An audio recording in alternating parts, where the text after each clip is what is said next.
Hi everyone, this is Sherry and we are going to solve the LeetCode Daily Challenge for December 30th. It's gonna be really fun and let's get started. Let's start by understanding the problem statement and analyzing the test cases. This problem provides us with a list of words as the input, and it allows us to move individual characters across the word freely, which means we have no constraint on how many moves we can do, and we can move any character from the word to any position of another word. Our goal is to determine whether we can distribute the characters in the list evenly into every word. Let's take a look at the first test case. In the list of words, there are 3 words in the word list, and thus we need to distribute characters into 3 words. It's like distributing eggs into baskets. Here, characters are the eggs, and the words are the containing baskets. By walking through the word list, we count the number of each character like the following.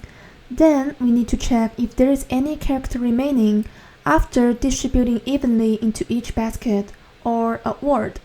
If there is no character remaining after even distribution, we return true as the answer.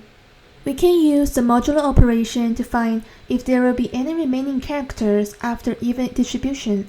For each character, we modulo the frequency of the character by the number of words. For character A, we have 3 A's and 3 words. 3 modulo 3 equals 0. This indicates that A can be evenly distributed across all 3 words without any remaining characters. We will now do the same for character B and C. Since every character can be distributed evenly without any remainders, we return true as the answer. Now, let's do another test case. In this example, we have 2A and 1B in the word list, and we have 2 words in total to distribute our characters. We will check if we can do the even distribution using the modulo operation again. However, this time, the answer for modulo operation for character B is 1, which means we can't distribute B evenly, and there will be 1 B character remaining. Therefore, since we can't distribute characters to make all strings equal, we will return false as the answer.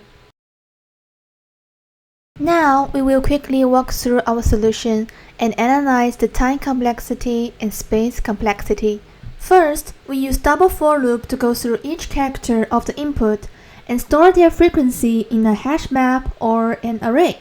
Notice that if we are using a hash map to store the character frequency pair, the data type for this key value pair will be of string and integer.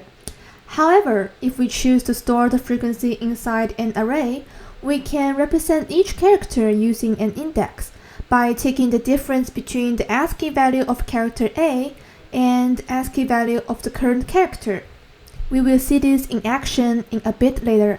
Secondly, we will go through each character we tracked. For each character, we will check to see if the character's frequency allows us to distribute this character evenly into all words. Return true if we can, and return false otherwise. The time complexity of this solution is O of nk, where n is the number of words and k is the average word length. This is because to track the frequency of each character, we have to iterate over every character in the input. There are n times k characters in total, so this costs O of nk, since operation to update frequency in a hash map or array takes constant time. The space complexity will be constant because our input only contains lowercase English letters. We have at most 26 characters to store. Notice that we are simulating the problem-solving process of a real coding interview. We first understand the problem statement by analyzing test cases. Second, we'll describe our approach back to the interviewer and analyze the time and space complexity. And then, eventually, we will start coding the solution. The actual code implementation is quite straightforward.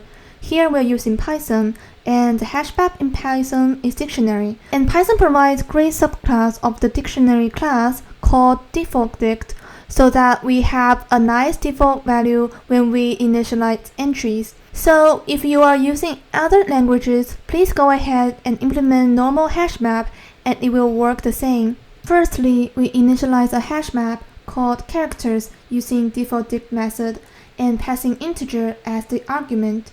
This will initialize a 0 for every new key entry we try to access for the first time. Then, we go through each character in a word list using a double for loop and update its frequency inside our hash map. Secondly, we go through each stored entry in our hash map and do modulo operation on the frequency to see if we can place every character into words evenly. Here, we are extracting the frequency only using the dot values method and modulo the frequency by the number of words. If anytime we find we have a remainder and we cannot evenly place the character during the for loop, we return false as the answer. Otherwise, after we check every character and no false is being returned, we are ensured that every character passed the distribution check, and thus we can finally return true. We can also store our character frequency pair in an array. We start by initializing an array of length 26 and set 0 as the default value.